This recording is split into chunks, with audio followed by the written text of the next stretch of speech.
যদি শুধুমাত্র ছবি দেওয়াটা আচরণবিধি লঙ্ঘন হয় তাহলে প্রথমে তাকে শোকজ করতে হবে। প্রিন্সিপাল এন্ড পলিসি সবার জন্য সমান হতে হবে। যে নির্বাচন কমিশন এবং রিটার্নিং কর্মকর্তাদের পক্ষ থেকে যেই শোকজ দেওয়া হয়েছে সেটা দ্রুত সময়ের মধ্যে উইথড্র করতে হবে।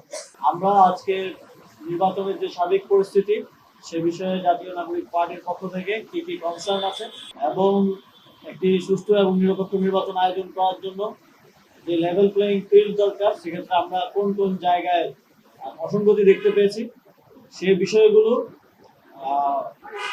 অন্তর্বর্তীকালীন সরকারের মাননীয় প্রধান উপদেষ্টা ডক্টর মোহাম্মদ ইউনূসের কাছে তুলে ধরা এবং সরকারের কাছে সেটা পরিষ্কার করার জন্য আমরা আজকে আমাদের জাতীয় নাগরিক পার্টির আহ্বায়ক জনাব নাহিদ ইসলামের নেতৃত্বে একটি প্রতিনিধি দল তার সাথে সাক্ষাৎ করি।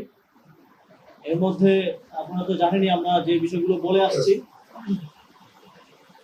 যে এই নির্বাচনেও আগের বিতর্কিত নির্বাচনগুলোর মতো দ্বৈত নাগরিক ঋণ খেলাপিদেরকে নির্বাচন করার সুযোগ করে দেওয়া হচ্ছে।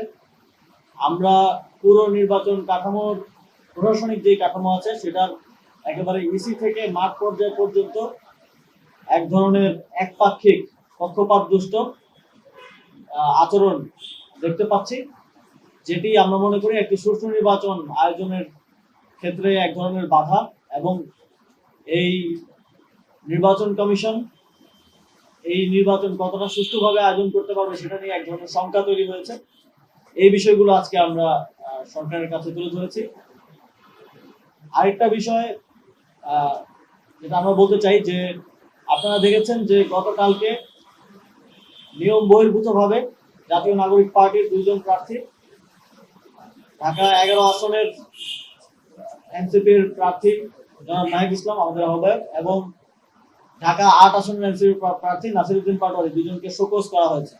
আমরা দেখেছি যে ওনারা যেই কারণ দেখানো হয়েছে সেই ওনারা বলেছেন যে ছবি দিয়ে নির্বাচনী প্রচারণা করার কারণে ওনারা শোকজ করেছেন, কিন্তু সেটা ছিল গণভোটের প্রচারণা এবং কোনো আরটিও এবং আচরণবিধির কোনো জায়গায় আমরা পাইনি যে এটা কোনো ধরনের আচরণবিধি লঙ্ঘন বা শোকজ করার মতো কোনো অপরাধ একজন প্রার্থীর পক্ষ থেকে।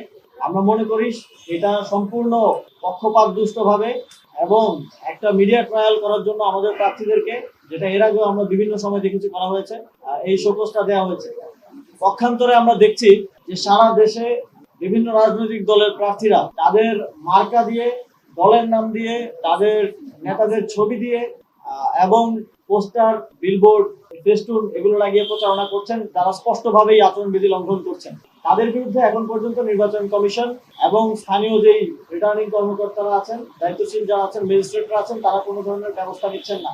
যেখানে নিয়ম ভঙ্গ করার কারণে, স্পষ্ট নিয়ম ভঙ্গ করার ফলেও কোনো ব্যবস্থা নেওয়া হচ্ছে না, সেখানে আমরা দেখছি যে উদ্দেশ্য প্রণোদিতভাবে সম্পূর্ণরূপে নিয়ম মেনে চলার পরেও আমাদের প্রার্থীদেরকে মিডিয়া ট্রায়াল করার জন্য, আমাদের প্রার্থীদেরকে বিতর্কিত করার জন্য উদ্দেশ্য প্রণোদিতভাবে এটা রাজনৈতিক দল এবং নির্বাচন কমিশন এবং রিটার্নিং কর্মকর্তাদের যোগ সাজসের মাধ্যমে এই ধরনের শপথগুলো দেওয়া হচ্ছে। গণভোটে হ্যাঁ ভোটের জন্য প্রচারণা করছেন, আমাদের প্রার্থীরাও করছেন, আমরাও করছি এবং এটা আমাদের দলীয় পজিশন।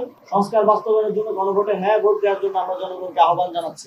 অথচ শুধুমাত্র ছবির দোহাই দিয়ে এটাকে নির্বাচনী প্রচারণার কথা বলা হয়েছে। কিন্তু আমরা অত্যন্ত শঙ্কার সাথে দেখেছি যে এই যখন নির্বাচনী প্রচারণা নিষিদ্ধ থাকা অবস্থায় একটি দলের চেয়ারপারসন তিনি দেশে এসেছেন, আমরা তাকে আমাদের জায়গা থেকে স্বাগতম জানিয়েছিলাম। তার ছবি দিয়ে পুরো ঢাকা শহর ছেয়ে ফেলা হয়েছিল।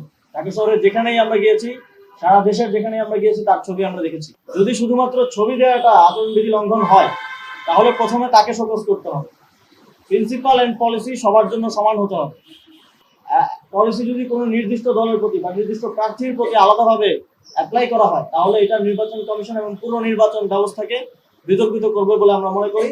আমরা দাবি করছি যে নির্বাচন কমিশন এবং রিটার্নিং কর্মকর্তাদের পক্ষ থেকে যেই শোকজ দেওয়া হয়েছে সেটা দ্রুত সময়ের মধ্যে উইথড্র করতে হবে এবং এটার যথাযথ ব্যাখ্যা জনগণের কাছে দিতে হবে কি কারণে আইন বহির্ভূতভাবে এই